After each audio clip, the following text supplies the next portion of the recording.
할렐루야, 주님의 이름으로 문안드립니다. 다 같이 사도신경으로 신앙 고백하심으로써 수요일 새벽 예배를 시작하겠습니다.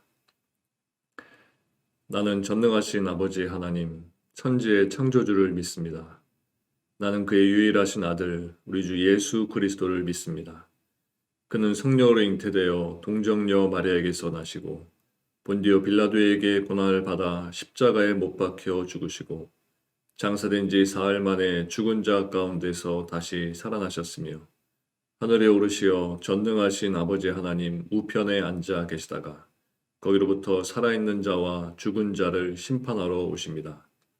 나는 성령을 믿으며 거룩한 공교회와 성도의 교제와 죄를 용서받는 것과 몸의 부활과 영생을 믿습니다. 아멘. 거룩하신 하나님, 이 아침에 우리들을 불러주시고 하나님의 말씀에 엎드리게 하시며 하나님께 기도로 간구하며 하나님께 나아가게 하시니 감사드립니다. 우리의 부족한 모습들, 우리의 죄된 모습들 다 내려놓사오니 우리들의 허물을 벗겨주시고 우리의 죄를 씻겨주시고 주님의 보혈로 새롭게 되는 은총을 베풀어 주시옵소서. 육신의 질병 가운데 있는 환우들의 그 건강을 회복시켜 주시고 또 삶의 어려운 짐들로 무게들로 힘겨워하고 있는 성도들을 찾아가 위로하여 주셔서 새롭게 하시며 또 옳은 길과 밝은 길로 인도하시는 소망의 하나님을 바라보며 이 어려운 시기를 이 어두운 터널을 잘 통과할 수 있도록 도와주시옵소서. 함께 하나님의 말씀 앞으로 나아갑니다. 거룩하신 하나님의 말씀 읽고 묵상할 때 성령 하나님 우리의 마음을 만져주시고 그 말씀으로 인하여서 하나님을 깊이 배우며 알아가는 시간 되도록 도와주시옵소서. 감사를 드리며 예수님의 이름으로 기도합니다. 아멘.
친히 날 구해주사 넓으신 사랑 베푸시네. 무거운 짐을 아울러 지고 견디다 못해 쓰러질 때 불쌍히 여겨 구원해 주리 은혜의 주님 오직 예수. 내 짐이 점점 무거워질 때 주 예수 앞에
하나님께서 오늘 우리들에게 주는 말씀은 창세기 38장 1절부터 30절까지의 말씀입니다.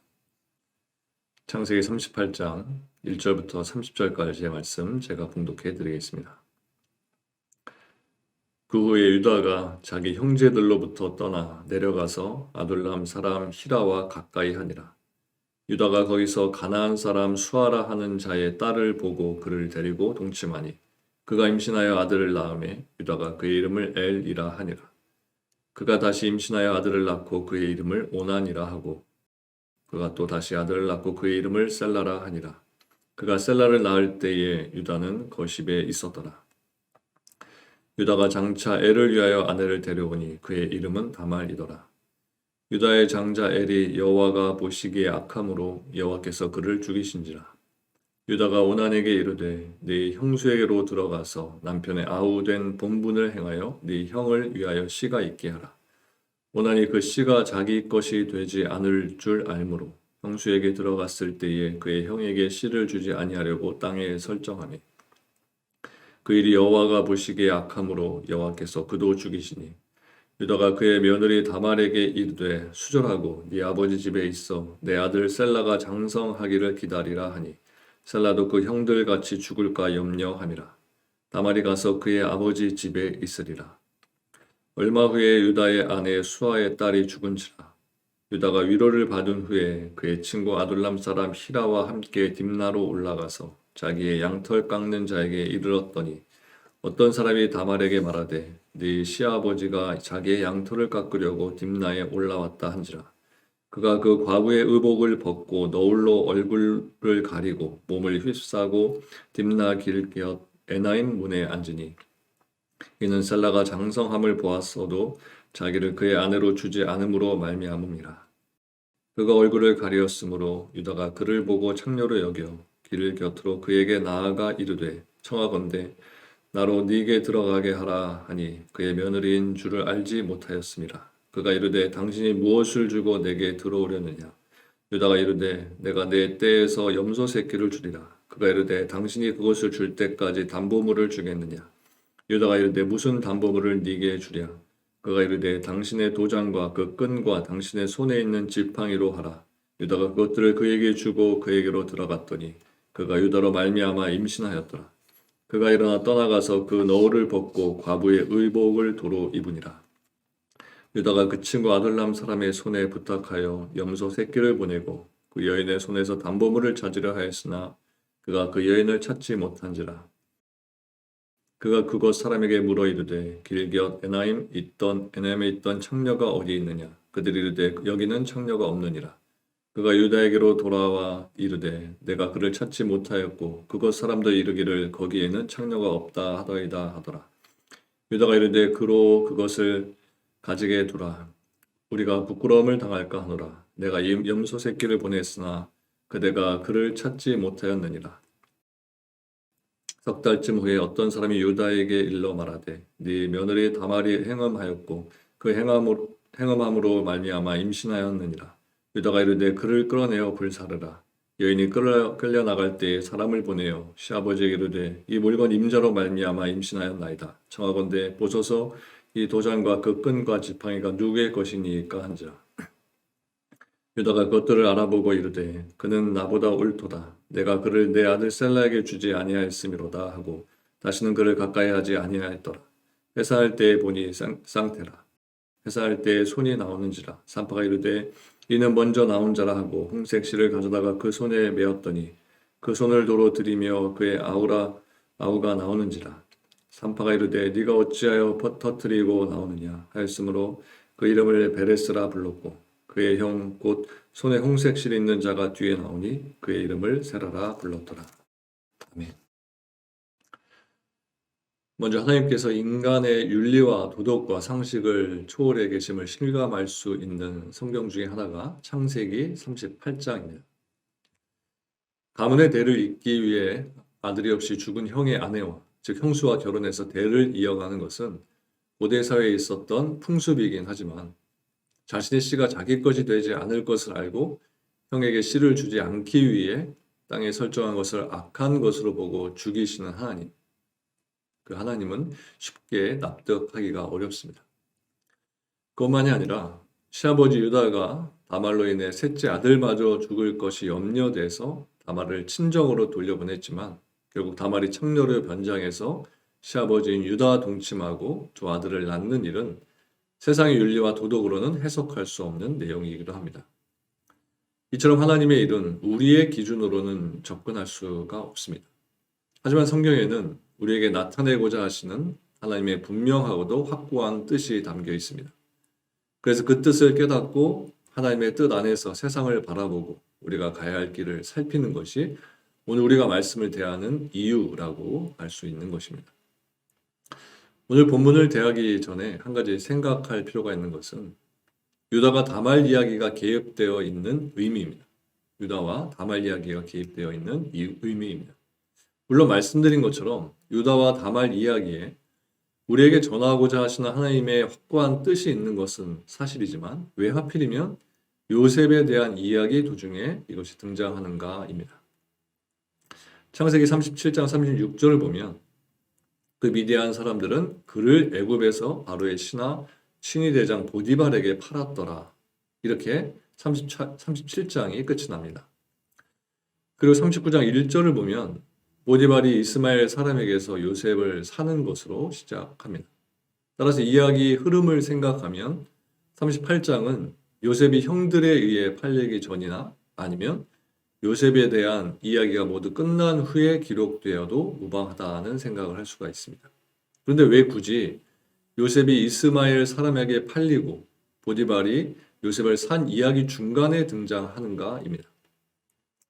이것은 유다와 다말 이야기를 통해서 하나님이 요셉을 애굽의 종으로 팔리게 하고 총리가 되게 하셔서 결국 형들을 만나게 되는 그 모든 일을 일으키시는 하나님의 취지를 보여주기 위한 것으로 이해할 수 있습니다.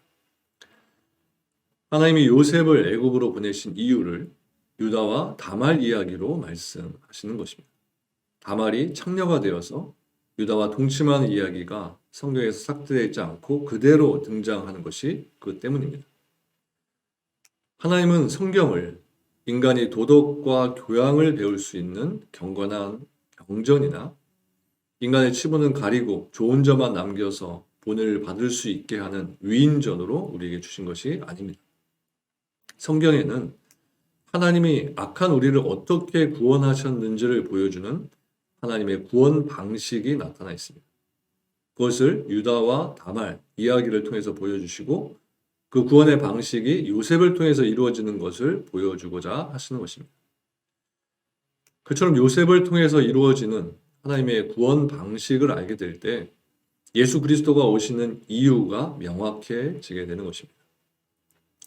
1절을 보면 유다가 자기 형제들을 떠나 내려가서 아둘람 사람 히라와 가깝게 지내게 됩니다. 유다가 자기 형제들을 떠난 이유가 무엇인지는 알 수 없지만 요셉을 상인에게 팔아버리고 야곱에게는 죽었다고 거짓말을 해서 야곱을 슬픔에 빠지게 한 것에 대한 죄책감 때문일 수도 있을 겁니다. 어쨌든 유다는 이방 사람과 가까이 지내게 되고 거기서 가나안 사람 수아의 딸을 아내로 맞이해서 엘과 오난과 셀라를 낳게 됩니다. 유다가 장자 엘을 위해 다말을 그의 아내로 데려왔는데 엘이 하나님 보시기에 악해서 그를 죽이셨습니다. 유다는 당시에 결혼 풍습이었던 사형제 결혼법에 따라서 엘의 동생 오난을 다말과 결혼시키려고 했습니다. 이것이 8절에 유다가 오난에게 이르되 네 형수에게로 들어가서 남편의 아우된 본분을 행하여 네 형을 위하여 씨가 있게 하라는 내용입니다. 오난이 형수인 다말과 동침해서 아들을 낳으면 그 아들은 형의 대를 이어야 하기 때문에 오난의 아들이 될 수 없습니다. 그래서 9절의 내용처럼 형에게 씨를 주지 않기 위해서 오난이 땅에 설정했는데 그런데 하나님 보시기에 오난의 행위가 악해서 그도 죽이셨습니다. 우리가 보기에 오난의 행위는 큰 문제가 되지 않습니다. 그런데 왜 하나님 보시기에는 악한 것일까요? 이것을 알기 위해서는 시형제 결혼법에 담긴 의미를 이해해야 합니다. 시형제 결혼법은 장치 이스라엘의 규례로 주어집니다. 신명기 25장 5절과 6절을 보면 이렇게 기록하고 있습니다. 형제들이 함께 사는데 그중 하나가 죽고 아들이 없거든 그 죽은 자의 아내는 나가서 타인에게 시집가지 말 것이요 그의 남편의 형제가 그에게로 들어가서 그를 맞이하여 아내로 삼아 그의 남편의 형제된 의무를 그에게 다 행할 것이요 그 여인이 낳은 첫 아들이 그 죽은 형제의 이름을 잊게 하여 그 이름이 이스라엘 중에서 끊어지지 않게 할 것이니라. 이 규례를 보면 시형제 결혼법의 의미는 죽은 형제의 이름을 잊게 해서 그 이름이 이스라엘 중에서 끊어지지 않게 하는 것입니다. 여기서 이름이 이스라엘 중에서 끊어지지 않는다는 것은 하나님의 언약 백성에서 끊어지지 않는다는 것을 뜻하는 것입니다. 그리고 하나님의 언약 백성에서 끊어지지 않는다는 것은 구원과 연결되어 있습니다. 다시 말해서 시형제 결혼법이 말해주는 하나님의 구원은 형제의 이름을 잊기 위해 자신의 이름을, 자신의 아들을 포기하는 희생의 의미가 담겨 있다는 것입니다. 그렇게 보면 오난이 땅에 설정한 것은 형의 이름을 잊기 위한 것보다는 자신의 이익을 앞세움으로써 희생을 거부하는 것이기 때문에 악하다고 보신 것으로 이해할 수 있는 것입니다. 오난이 죽었기 때문에 이제 다말과 결혼할 남은 아들은 셀라입니다. 그런데 11절을 보면 유다가 그의 며느리 다말에게 이르되 수절하고 네 아버지 집에 있어 내 아들 셀라가 장성하기를 기다리라 하니 셀라도 그 형들같이 죽을까 염려함이라. 다말이 가서 그의 아버지 집에 있으니라. 이렇게 말합니다. 두 아들이 죽은 이유가 다말 때문이라고 생각하고 셀라도 다말로 인해 죽을 것을 염려한 유다가 셀라가 어리다는 이유로 다말을 친정으로 돌려보냅니다. 아들을 보호하기 위해서 가문에 대해서는 생각하지 않은 것입니다. 그리고 유다는 얼마 후에 아내가 죽고 양털을 깎기 위해 딥나로 가게 되고 그 소식을 들은 다말이 너울로 얼굴을 가려서 유다가 알아보지 못하게 하고 딥나길 옆 에나임 문에 앉아 유다를 기다립니다. 유다는 다말을 창녀로 여기고 동침을 하고 염소 새끼를 주려고 했지만 다말은 담보물로 유다의 도장과 끈과 지팡이를 요구했습니다. 그리고 24절을 보면 석 달쯤 후에 어떤 사람이 유다에게 일러 말하되 네 며느리 다말이 행음하였고 그 행음함으로 말미암아 임신하였느니라. 유다가 이르되 그를 끌어내어 불사르라 하고 말합니다. 유다 앞에 끌려온 다말이 유다에게 받았던 담보물을 보여주면서 이 물건의 임자로 인해서 임신했다고 말하자 유다는 자신이 아들 셀라는 다말에게 주지 않아서 다말이 그 같은 일을 했다는 것을 알게 되고 그는 나보다 옳도다 라고 말합니다.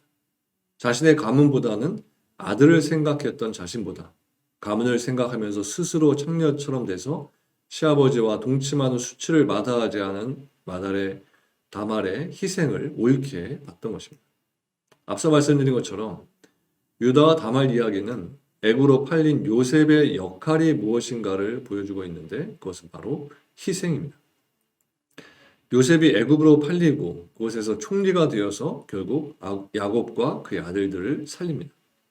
이처럼 희생을 통해 하나님의 약속의 자녀를 구원하기 위해 세상에 오신 분이 메시아라는 사실이 유다와 다말 이야기, 또 요셉 이야기에 담겨 있는 것입니다.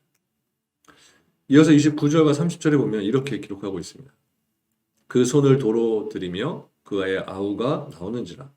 산파가 이르되 네가 어찌하여 터뜨리고 나오느냐 하였으므로 그 이름을 베레스라 불렀고 그의 형 곧 손에 홍색실 있는 자가 뒤에 나오니 그의 이름을 세라라 불렀더라. 유다가 다말에게서 베레스와 세라를 낳게 되고 마태복음 1장의 족보를 보게 되면 베레스는 다윗 왕의 조상이 되고 예수님으로까지 이어지게 됩니다. 이처럼 예수님의 족보에 베레스의 이름이 있는 것은 누가 구원받았는가를 의미하는 것이 아니라 예수님이 어떤 속성을 따라 세상에 오셨는가를 보여주는 것으로 이해해야 합니다. 그것이 바로 희생인 것입니다. 구원은 예수님의 희생으로 완성됩니다. 이 말은 인간의 어떤 행위도 구원에 아무런 효력이 없다는 뜻입니다. 때문에 성도는 자신을 자랑하지 못하고 다만 예수님의 희생에 감사하게 되는 것입니다.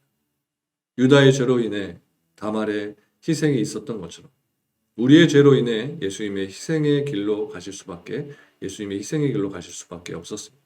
그리고 우리는 그분의 예수님의 희생 덕분에 오늘을 살고 있는 것입니다. 주님의 희생으로 인해 오늘 하루도 내가 살게 되었다라는 이 사실을 기억하시면서 오늘도 나에게 주어진 시간들을 하나님의 뜻하신 곳에 드리면서 사시는 저와 여러분들 모두가 되시기를 주님의 이름으로 축원합니다. 기도하겠습니다. 하나님 독생자 예수 그리스도를 우리들에게 보내주시고 주님의 희생으로 우리를 살려주심을 감사드립니다. 희생하신 주님으로 인하여서 우리를 위해 희생당하신 주님으로 인하여서 우리가 새 생명을 얻고 구원을 받았음을 고백합니다. 우리도 희생의 사람들 되게 하시고 주님과 같이 섬김의 사람들 되게 하시고 주님과 같이 하나님의 말씀에 복종하는 삶을 사는 우리들에게 원합니다. 오늘 하루의 삶이 예수 그리스도의 모습과 같은 삶으로 우리의 삶이 채워지게 하셔서 우리들로 인하여서 우리가 있는 가정이 일터가 우리 주변의 모든 사람들이 하나님을 바라보게 하시고 우리들의 희생과 섬김을 통하여서 예수 그리스도의 사랑을 맛보아할 수 있도록 도와주시옵소서. 감사를 드리며 예수님의 이름으로 기도합니다. 아멘. 하늘에 계신 우리 아버지, 아버지의 이름을 거룩하게 하시며 아버지의 나라가 오게 하시며 아버지의 뜻이 하늘에서와 같이 땅에서도 이루어지게 하소서. 오늘 우리에게 일용할 양식을 주시고 우리가 우리에게 잘못한 사람을 용서하여 준 것 같이 우리 죄를 용서하여 주시고 우리를 시험에 빠지지 않게 하시고 악에서 구하소서.